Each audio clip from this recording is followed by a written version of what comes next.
Okay. Members of the fourth state, my fellow Nakuru residents, I greet you this evening.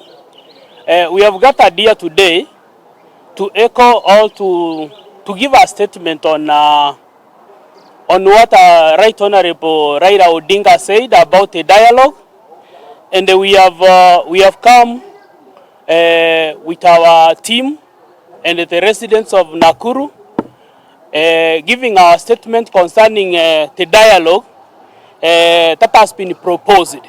So I could wish to welcome you all, as I welcome my sister here, Judy, to read for us what we have in our mind and what we are saying about the dialogue.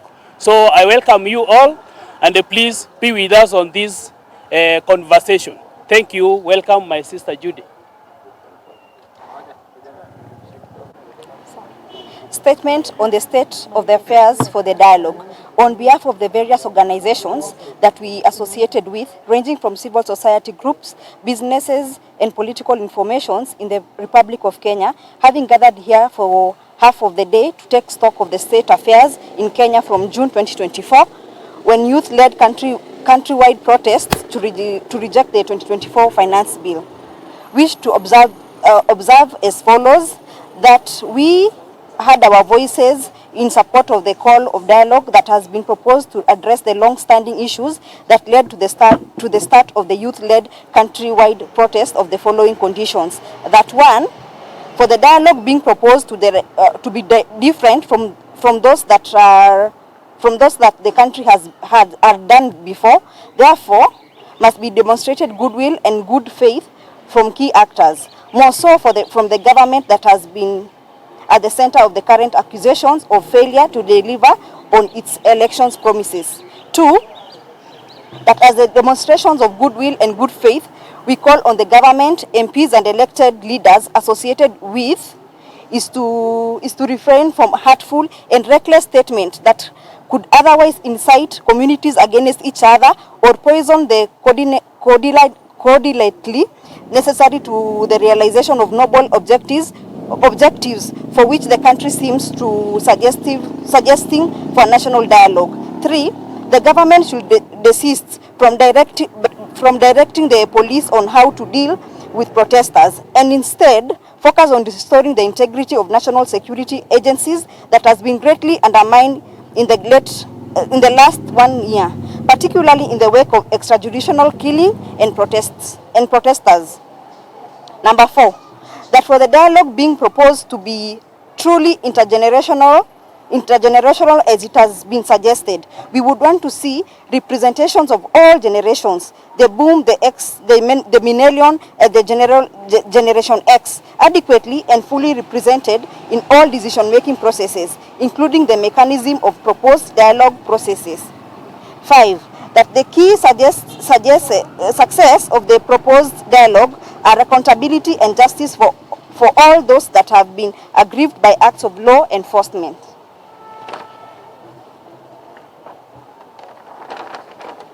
Agencies that have lost lives, limb and livelihoods, we demand that these are at the center of dialogue being proposed. In the meantime, we demand that the government respect human rights of all citizens as exposed in the Bill of Rights, and in particularly Article 29 that deals with the rights to security of the persons and the freedom of individual persons. We would also call for concerned and government-led efforts to curb the weaponization and militarization of politics as being manifested in the reemergences of criminal gangs 2 years before 2027 elections. We call all the Kenyans, more so the political leaders, to desist from acts that could undermine credibility and standing of all the recent Constitutional Independent Electoral and Boundaries Commission (IEBC). We also witness a trend in which the police have been arresting protesters and confiscating their phones in the pretense of investigating their involvement in criminal acts. This is an unconstitutional and illegal and breach of fundamental rights and freedom of the affected persons of privacy. Thank you. Yes. Title. Oh, my name is Judith Koech. I'm the founder of OGX Sisters Empowerment Network, and today we were here to give our statement. I'm also an indigenous human rights defender. Yes. Kwa majina naitwa Mwangi Muraya wa Nyambugi. Mimi ni mwanachama wa Nakuru Human Rights Defenders Network. Na kwa kusema ukweli, hali ya taifa yetu jinsi tulivyo hatujakaa vizuri sana. Tumeshuhudia mauaji mengi ya vijana ambao wanajiita Gen Z, ambao pia vile Wakenya wameharibiwa mali yao, na kusema ukweli taifa hili limekwama kwa wakati huu. Na kila jamii inatuhumu nyingine. Taifa letu tumeshuhudia wananchi wa viongozi ambao wamekuwa wakimwaga sumu, wakitisha wengine. Pia vile tumeona maongezi ambayo ni ya kuhujumu katiba yetu. Taifa hili Biblia yake ni katiba hii. Lakini tumeona watu ambao wanaihujumu kila siku, na ni viongozi ambao wana wajibu katika ofisi zao. Ni jambo la kusikitisha sana. Mwananchi ambaye amepewa kiongozi ambaye amepewa mamlaka na mwananchi kusimama na kusema ya kwamba mwaka wa 2027 takapokuwa tunafanya uchaguzi wetu kutakuwa na wizi wa kura. Tunaelewa vizuri sana kuanzia mwaka wa 92, 97, 2007 kulikuwa na umwagikaji mkubwa sana wa damu katika taifa hili. Na vinonda hivyo vimo katika akilini mwa Wakenya. Na vinonda hivyo hakuna daktari wa kuwatibu. Na ndio wakati huu tunasema ya kwamba Wakenya tuache kurushiana maneno makali na tutafute suluhisho, tiba mujarabu ambayo italiponyesha taifa letu. Na tunasimama hivi na kusema, na tunaomba viongozi na Wakenya wote, ikiwa Kenya maneno yataharibika, hatuna pahali pa kupotelea. Sudan wako na migogoro yao, Ethiopia wako na migogoro yao, Tanzania ndio hao, ni ndogo sana, hatuwezi toshea tukiwa wote, na tumekuwa tukirushania cheche za matusi. Kwa hivyo viongozi ambao wana imani na taifa hili, tunaomba ni wakati wa kuketi chini na tutengeneze meza ya mduara ili tuweze kujadilia tofauti zetu, tupate njia ambayo itapeleka taifa letu katika mwaka 2027 tukiwa kama taifa, kwa sababu kila siku we are losing a nation. Every day we are losing a nation. Wanasiasa wetu wakifungua mdomo ni kutenganisha Wakenya. Kwa hivyo tungesema hivi, Bwana Raila amesema ya kwamba wakati umefika wananchi waweze kukaa chini. Na lile jambo ambalo tungemuomba rais Bwana Raila ni kwamba mambo haya lazima yatoke moyoni mwetu. Tusikue tena tunasema tunakuja pamoja na kule nyuma kuna watu ambao watatawanisha maongezi haya. Kwa hivyo ombi letu ni hili. Hatuwezi kusimama na kukaa chini tukiona Kenya ikiharibika. Gen Z ukiwasikia wanaitisha majadiliano ya kitaifa. Kanisa linaitisha majadiliano ya kitaifa. Waislamu wanaitisha mazungumzo ya kitaifa. Wazazi wanasema serikali iongee na vijana. Nadhani wakati umefika mwafaka tuweke tofauti zetu chini, na wale watu ambao hawaamini katika taifa hili wajue ya kwamba wale ambao wanaliamini ndio wengi. Kwa hivyo Bwana Raila, mimi ningesema tuweze kumsikiza nini anasema, lakini hayo mazungumzo lazima yaongozwe na Wakenya wenyewe, na ndio tumesimama hapa leo na kutoa hayo masharti ya kwamba sauti itatoka kwa Wanakenya. Asanteni.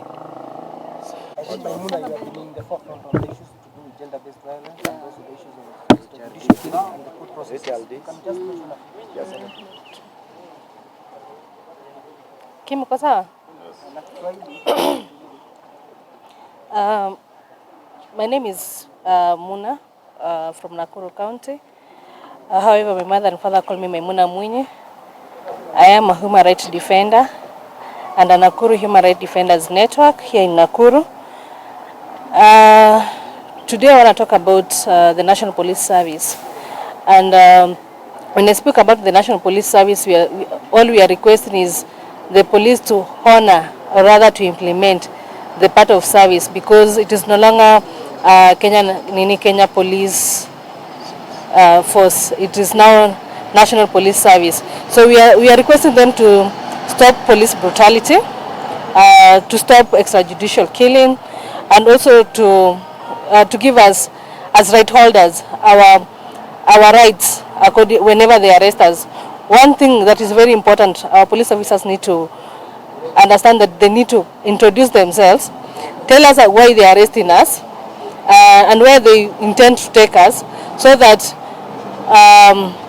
we as right holders will be able to maybe to call our families, our lawyers, so that they can understand where we are. So it's a high time that we are requesting that they should stop abducting young people, because they are out there calling out whenever there's a violation against anyone. They should stop abducting young people, because they are now more empowered, more knowledgeable on how our country is heading.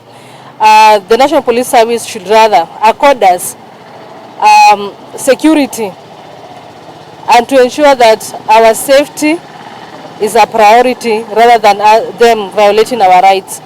Then I want to speak about to our political leaders. It's a high time that they need to also to ask themselves, are they really into political just because they want to ensure that their pockets are full, or are they there just to ensure that they give us quality and good services as wananchi? The one thing they should remember is that we are the ones who employed them, and come 2027 we are the ones who are going to make the same information. So I end up by urging all the young people who are now at the age of 18 years, they should run to the